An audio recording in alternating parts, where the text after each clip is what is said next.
current GS is also the best-selling motorcycle in Germany in the first quarter of 2022. The Triumph Tiger 1200 GT Pro was put on a completely new foundation for the 2022 season.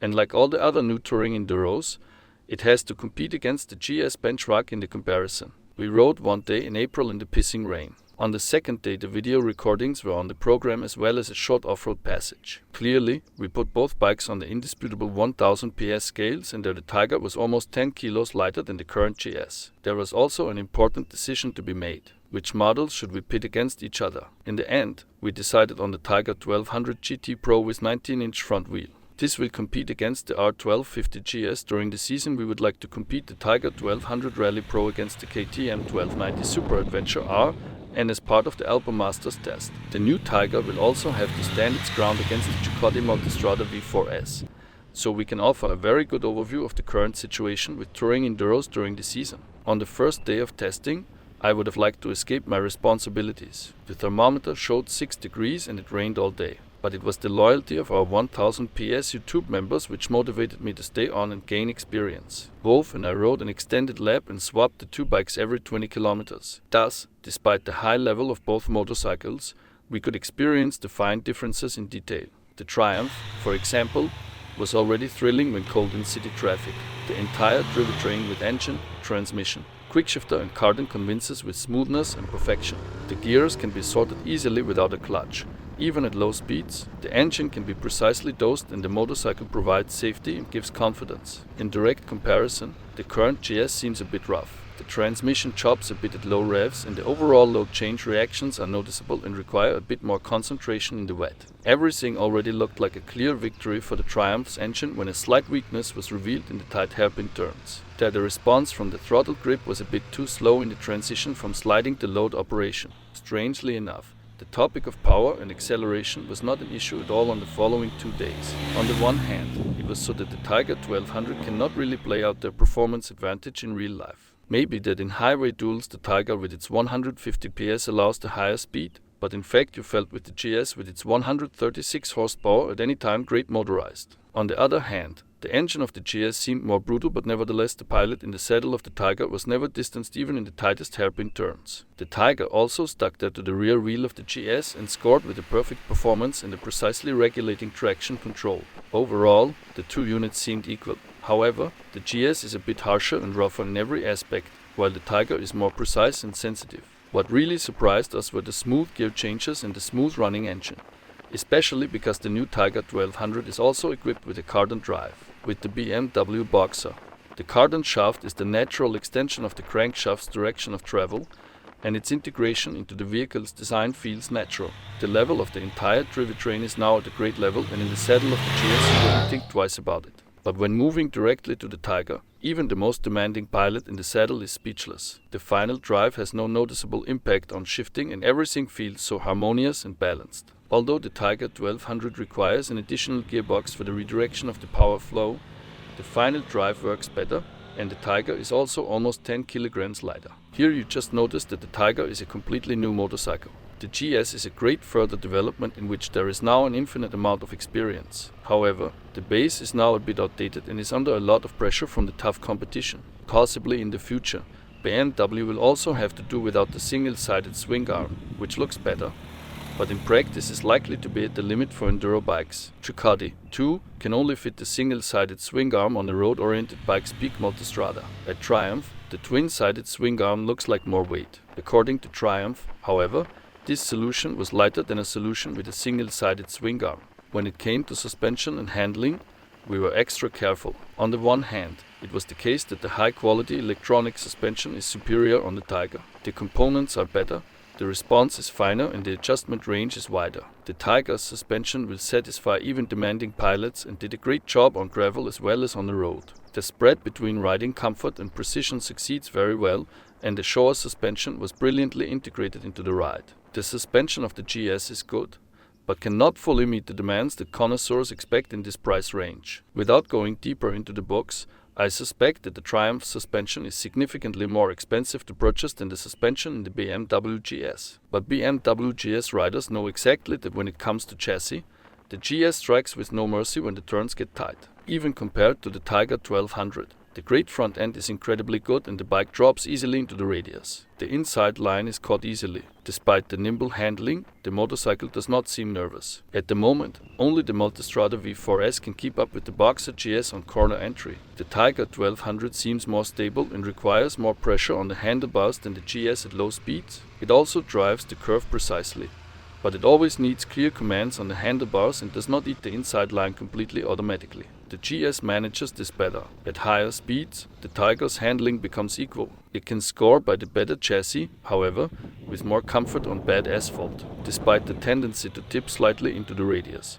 The GS does not become unstable and has no disadvantages at higher speeds. Possibly these differences are due to the differences in the motorcycle geometry. The BMW relies on a 17-inch wheel at the rear, Triumph on an 18-inch wheel. The BMW has the more radical geometry at the front with less trail and a steeper steering head angle, and at the end still the lower center of gravity with the Boxer engine. The fact is, the front remains the strongest asset of the BMW R1250 GS. The BMW R1250 was also the great benchmark for a long time when it came to seating position and ergonomics. It was probably the case that the Triumph people were strongly oriented to the conditions. On the GS the seat height is the same. You can choose between 850 and 870 mm on both models. Both bikes offer practical ergonomics and you feel comfortable even on longer rides. The GS is easier to maneuver and direct at low speeds. The Tiger offers the better seat for longer distances. At cruising speed, both engines offer pleasant smoothness and a tolerable vibration level. In those passages where one goes particularly hard on the gas, both motorcycles have slight comfort weaknesses. The Tiger prickles a bit in the fingers in the upper rev range and the GS just sounds too pushy in the saddle. It just feels strange when you're on a motorcycle and constantly feel the need to wear hearing protection.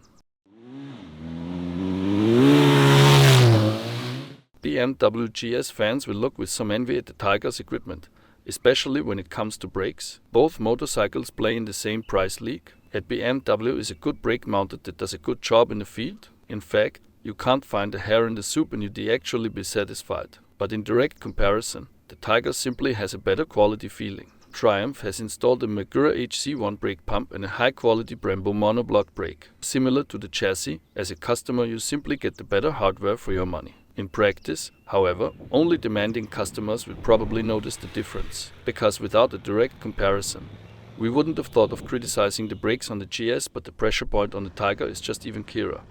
The dosage better, and the effect even more brute. At the Tiger were mounted in addition to the better components even larger discs. Here 320 discs instead of 305 discs do their job. When riding in the rain, both bikes offered good weather protection. The bikes themselves were completely soaked, but the riders were well protected from the rain and dirt. On both bikes, only the boots were poorly protected. In the shoulder area, the Tiger offered the better weather protection. This is due to the slightly wider windshield. The windshield adjustment is well solved on both bikes. On both bikes, you can adjust the height of the windshield with one hand at full speed. BMW offers the better connectivity app at the moment. The BMW connected app is much more sophisticated and practicable than Triumph's solution. The display, including the animation, looks more modern on the Triumph, but it does not offer any real advantages. Both displays are easy to read and convince in practice. The switches on the Triumph are illuminated from behind, while operating the BMW leaves you flying blind at night. On Triumph, the small joystick on the left end of the handlebars is sometimes annoying. This is because it is always in the way when operating the turn signal. We are curious about the reactions of the 1000 PS community to the front design. For a long time, the GS was considered the best adventure bike in the top league. However, I can't remember a single positive comment about the design on the GS in recent years. People obviously accepted the look but didn't really celebrate it. With the Triumph, this is different. It polarizes from the beginning significantly more. There are people who love the fresh and dynamic front of the Tiger, but there are also people who can't get on with it at all and therefore won't leave their GS behind. Apart from the pure driving performance, there are two topics which are also relevant for the purchase decision. The Triumph Tiger is manufactured in the Triumph factory in Thailand. The BMW R1250 GS is manufactured in Berlin in Germany. However, the fact that Triumph certainly has lower costs in manufacturing than BMW also leads to tangible benefits for consumers. Triumph is able to install higher quality and more expensive components at comparable selling prices. On the product, this is noticeable in the brake pump, the brake cylinder and the suspension components. Buyers are certainly also concerned about the dealer network. There are certainly regions where the way to the Triumph dealer is further than the way to the BMW dealer. The opposite situation will on average rarely be the case. Triumph will have to turn this screw in the next few years. After all, buyers of high-priced products, some of which are already quite complex, also want short distances to the nearest contact. In practice, it is unfortunately somewhat confusing to compare the two motorcycles on the price. Triumph offers the Tiger in a total of 5 different variants with 5 different equipment lines. BMW offers the GS basically in 2 variants, with plenty of options to customize the motorcycles. At the end, the two motorcycles play in the same price league in the configurator battle. The Triumph was able to achieve very small cost advantages of a few €100 with reasonably comparable equipment when comparing in the 1000 PS marketplace and studying the relevant configurator websites. There we talk about differences between 2 and 5% from the purchase price. So in reality,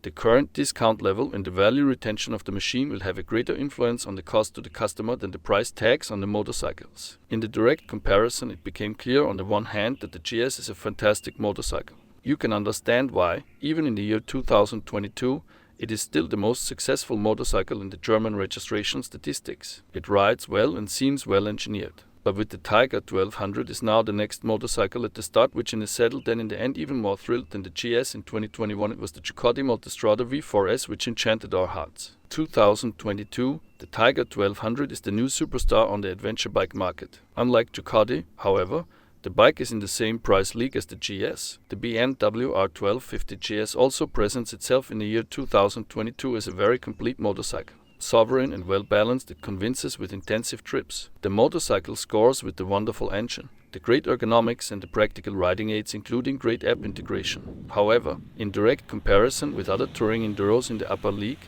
it now shows its first weaknesses in terms of equipment and installed components. However, even in direct comparison, the performance of the Boxer engine is convincing in every situation. Triumph has successfully launched the new Tiger 1200. The motorcycle looks dynamic, modern and comes up with high-quality components. The motorcycle offers a very wide range of possible applications and already appears very well developed. The engine including quickshifter convinces in everyday life with a high ride comfort. Although it has a cardan drive, the motorcycle is one of the lighter models in this league. In everyday use, the chassis, which offers a wide range of settings, is also impressive. In the test, the motorcycle convinced with a great practicality in all respects.